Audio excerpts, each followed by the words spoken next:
الحمد لله رب العالمين، الصلاة والسلام على خاتم النبيين وعلى آله وصحبه أجمعين، أما بعد فأعوذ بالله من الشيطان الرجيم. بسم الله الرحمن الرحيم.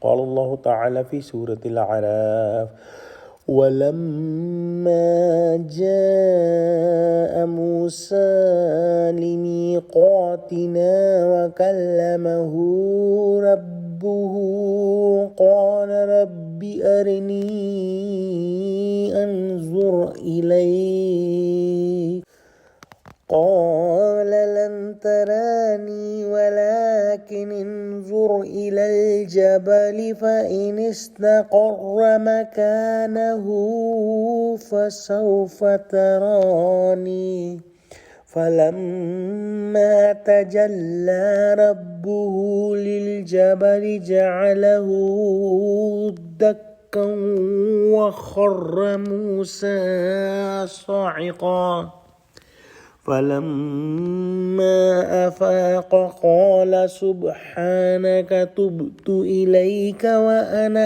أول المؤمنین۔ ترجمہ: اور جب موسیٰ ہمارے مقرر کیے ہوئے وقت پر کوہ طور پر پہنچے اور ان کے پروردگار نے ان سے کلام کیا تو کہنے لگے: اے پروردگار، مجھے جلوہ دکھا کہ میں تیرا دیدار بھی دیکھوں۔ پروردگار نے کہا کہ تم مجھے ہرگز نہ دیکھ سکو گے، ہاں پہاڑ کی طرف دیکھتے رہو، اگر یہ اپنی جگہ قائم رہا تو تم مجھے دیکھ سکو گے۔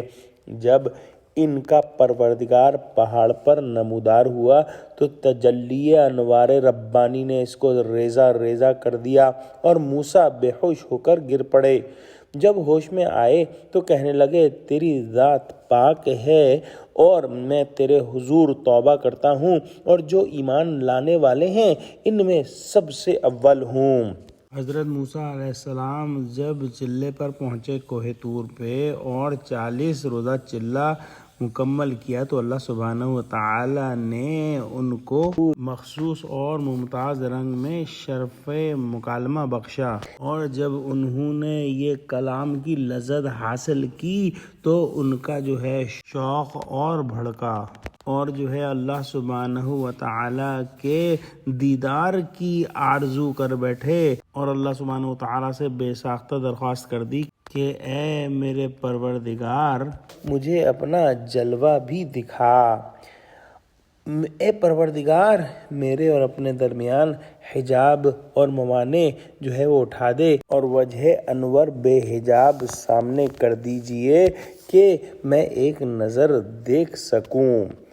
اللہ سبحانہ وتعالی کی طرف سے اس خواہش پر جواب آیا کہ تم پہاڑ کی طرف دیکھتے رہو، ہم اپنے جمال مبارک کی ایک ذرا سی جھلک پہاڑ پر ڈالتے ہیں، اگر پہاڑ جیسی سخت اور مضبوط چیز اس کو برداشت کر سکے تو ممکن ہے کہ تم بھی اس کا تحمل وہ کر جاؤ، ورنہ سمجھ لیجئے کہ جس چیز کا تحمل پہاڑ سے نہ ہو سکے، کسی انسان کی مادی ترکیب اور جسمانی آنکھیں اسے کیسے برداشت کر سکتی ہیں۔ اگرچہ قلبی اور روحانی طاقت کے اعتبار سے زمین، آسمان، پہاڑ سب چیزوں سے انسان فائق ہو، اور اسی لیے موسیٰ علیہ السلام جس وحی الہی کے حامل تھے، بلکہ دوسرے انسان بھی جس امانت عظیمہ کے حامل ہیں، پہاڑ وغیرہ اس کے اٹھانے پر قادر نہیں۔ اللہ سبحانہ وتعالی نے جو کچھ بنایا ہے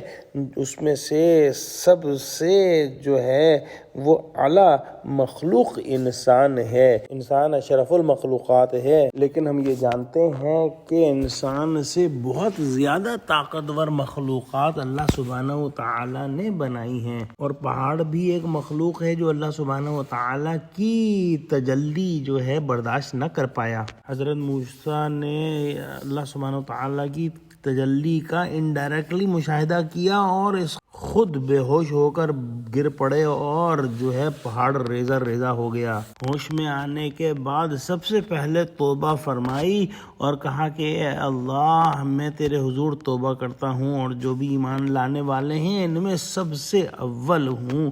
دعا کرتے ہیں کہ اللہ سبحانہ وتعالی ہم کو قرآن کا فہم عطا فرما، ہم کو سچوں سے جوڑے اور صراط مستقیم پر قائم فرما دے، آمین۔ وآخر دعوانا الحمدللہ رب العالمین۔ السلام علیکم ورحمۃ اللہ وبرکاتہ۔